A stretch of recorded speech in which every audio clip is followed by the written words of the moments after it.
이강인의 왼발. 감탄만 나온다. PSG 분위기를 바꿔버린 이강인. 택배 크로스와 스루 패스. 물이 오른 이강인의 컨디션. PSG vs 니스. 파리 생제르맹, PSG, 위 이강인, 23, 이 니스와의 원정 경기에서 후반 교체 투입된 가운데 팀은 1에서 1 무승부를 거뒀다. PSG는 7일, 한국 시간, 프랑스 니스의 알리안츠 리비에라에서 열린 니스와의 2024-2025 프랑스 리그 17라운드 맞대결에서 1에서 1로 비겼다.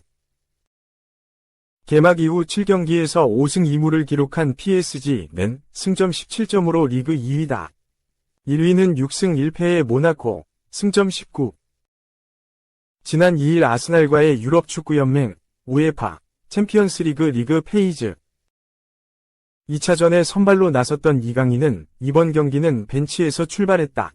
후반 교체 투입됐다. 경기 초반 PSG는 우스만 덴벨레, 브래들리 바르콜라, 랑달콜로 무아니의 삼각편대를 가동해 공격을 시도했다. 덴벨레는 루이스 엘리케 감독과의 갈등 이후 니스전에서 다시 선발 출전하게 됐다. 후반에 출격한 이강인은 경기 중 여러 차례 위협적인 장면을 만들었다. 후반 8분 왼쪽 측면에서 올라온 그의 크로스가 마르키뉴스의 헤더로 연결됐다. 하지만 골대에 맞고 득점으로 이어지지 못했다. 골 결실은 없었지만 이강인의 볼 컨트롤과 정확한 크로스 능력이 돋보였다. 이강인은 후반 내내 42번이 패스를 시도했고 그중 38번을 성공시켜 90%의 성공률을 기록했다. 특히 두 차례의 키패스는 PSG의 공격 기회를 크게 높였다. 이날 선제골은 니스의 것이었다. 전반 39분 코너킥 이후 아크 근처로 흐른 볼을 알리 압디가 왼발 슈팅으로 득점해 니스가 리드를 가져갔다. PSG는 후반 들어 빠르게 균형을 맞췄다. 후반 7분 누누 멘드스가 동점골을 넣으며 1에서 1 상황을 만들었다. 이후 두 팀은 더 이상의 골을 기록하지 못했고 경기는 무승부로 종료됐다. 이강인은 이번 경기를 마치고 10월 A매치를 위해 대한민국 축구대표팀에 합류한다. 홍명보 감독이 이끄는 A대표팀은 10일 오후 11시 요르단과 2026 국제축구연맹 피파 북중미 월드컵 아시아 지역 3차 예선 3차전 원정 경기를 치른다. 이후 15일 용인미르 스타디움에서 이라크와 홈 4차전을 갖는다. 줘도 먹지를 못하니 이강인 동료들 혼이라도 내야 하나. 리그안 키패스 1위 오른쪽 화살표 어시스트는 0. 파리 생제르맹 PSG는 7일 한국 시간 프랑스 알리안츠 리비에라에서 열린 2024에서 25시즌 프랑스 리그앙 7라운드에서 OGC 니스와 1에서 1 무승부를 거뒀다. PSG는 전반 39분 니스의 알리 압디에게 선제골을 내준 뒤 후반 7분에 나온 누노 멘데스의 동점골로 균형을 맞췄다. 이후 두 팀의 경기에서 득점은 나오지 않았고 PSG는 결국 승점 1점을 획득하는 데 만족해야 했다. 최근 PSG의 핵심으로 떠오르고 있는 이강인은 이날 경기를 벤치에서 시작했다. 이어 팀이 0에서 1로 끌려가던 도중 후반 시작과 함께 교체 투입되며 그라운드를 밟았다. 축구 통계 매체 풋몹에 따르면 이날 이강인은 평점 7.2점을 받았으며 태클 성공률 100%를 자랑했다.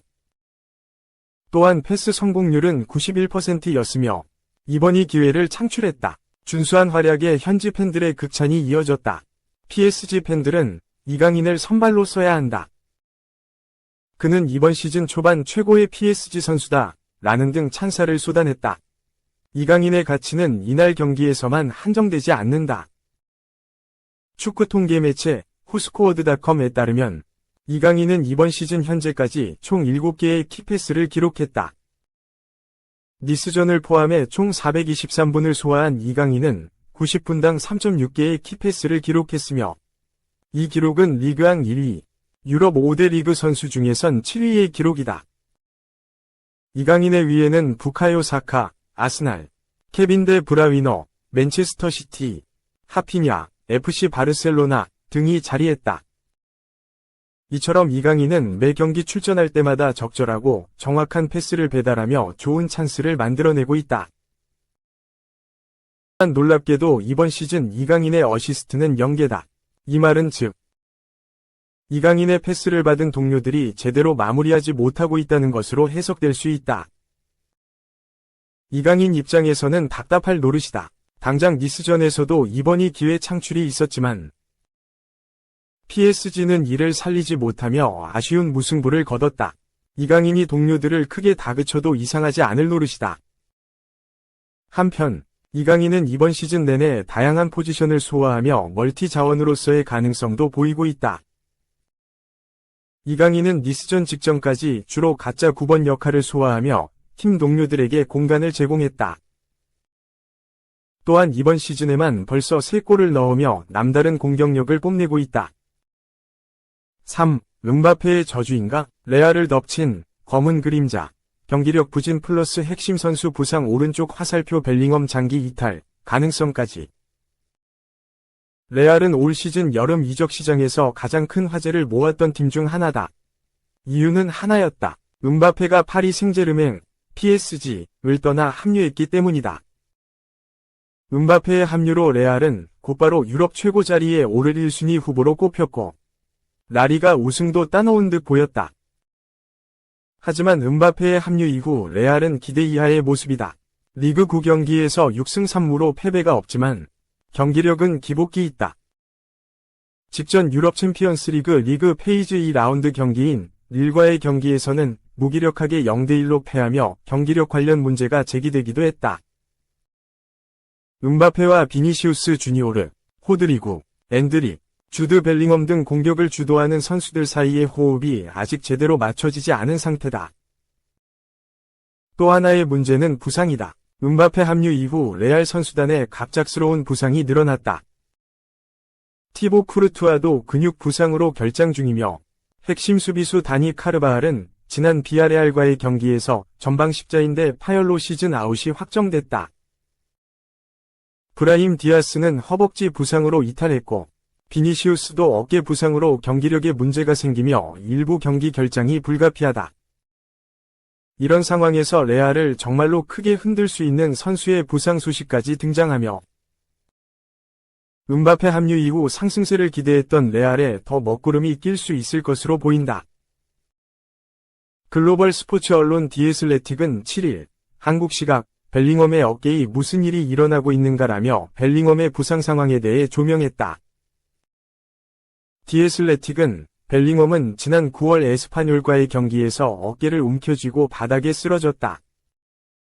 이후 그는 치료를 받았고 카를로 안첼로티 감독은 걱정할 필요 없다고 말했다. 하지만 이 사건 이후 벨링엄은 지난 시즌 초반 겪었던 문제에 대한 우려를 다시 불러일으켰다. 당시 그는 어깨 탈구로 한 달 동안 경기에 나서지 못했고 이후 어깨 보호구를 착용했었다. 당장 벨링엄의 건강에 대한 심각한 우려는 없었다. 다만 그의 어깨 관리에 대해서는 화제가 되고 있다라고 전했다.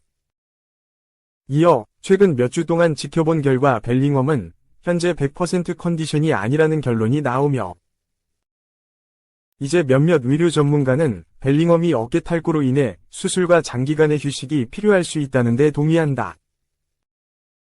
지난 유로 이후 보호구를 착용하지 않던 벨링엄은 에스파뇰전 이후 다시 어깨 보호대를 착용 중이다. 벨링엄이 완전히 회복하기 위해서는 수술이 필요하다.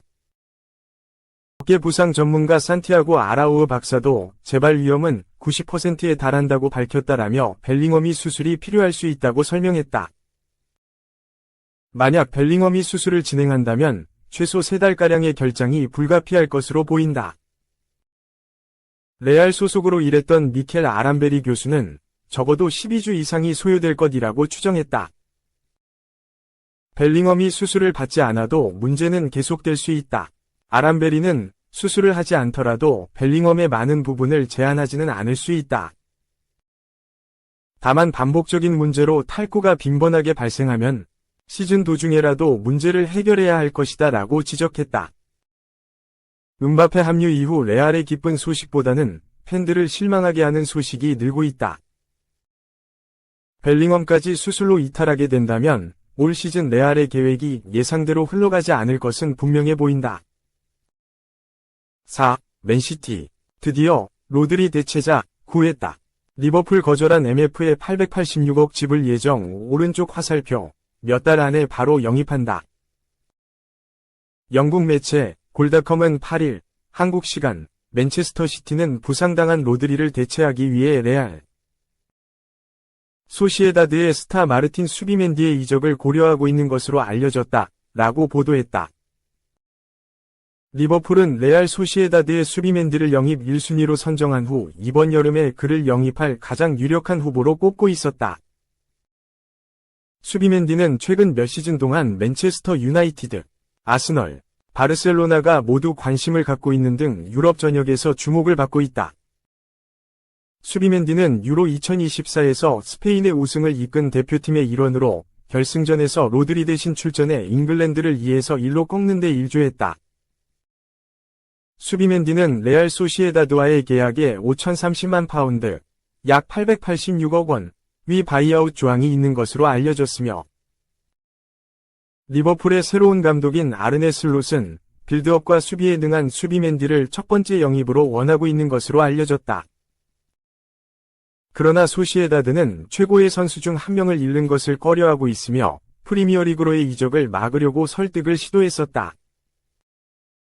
영국 매체 데일리 메일은 소시에다드가 프레젠테이션을 통해 산세바스티안의 풍경, 음식, 날씨를 강조하며 수비멘디의 잔류를 설득했다고 보도했다. 결국 이 보도가 나온 후 수비멘디는 리버풀로의 이적을 결국 거절했다. 그 후 2달이 흘렀고 이제는 맨시티가 수비멘디를 노리고 있다. 맨시티는 로드리가 부상으로 시즌 아웃된 이후 1월에 수비형 미드필더 영입을 모색할 것이라는 추측이 제기되고 있다. 스페인 매체 레알 렐레보에 따르면 펩 과르디올라 감독은 수비멘디의 5,030만 파운드, 약 886억 원, 위 바이아웃 조항을 활용하여 몇 달 안에 수비멘디를 영입할 것이며 수비멘디는 아직 레알 소시에다드와 재계약을 체결하지 않은 상태다. 로드리는 틀림없이 맨시티 최고의 선수다. 그가 없으면 맨시티는 리그 우승이 힘들어진다.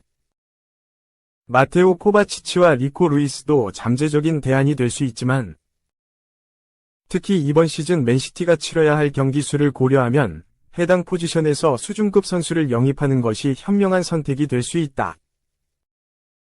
몇 달 뒤 1월 이적 시즌이 시작될 예정이기 때문에 맨시티는 빠르게 수비멘디를 영입하기 위해서 움직일 것이다.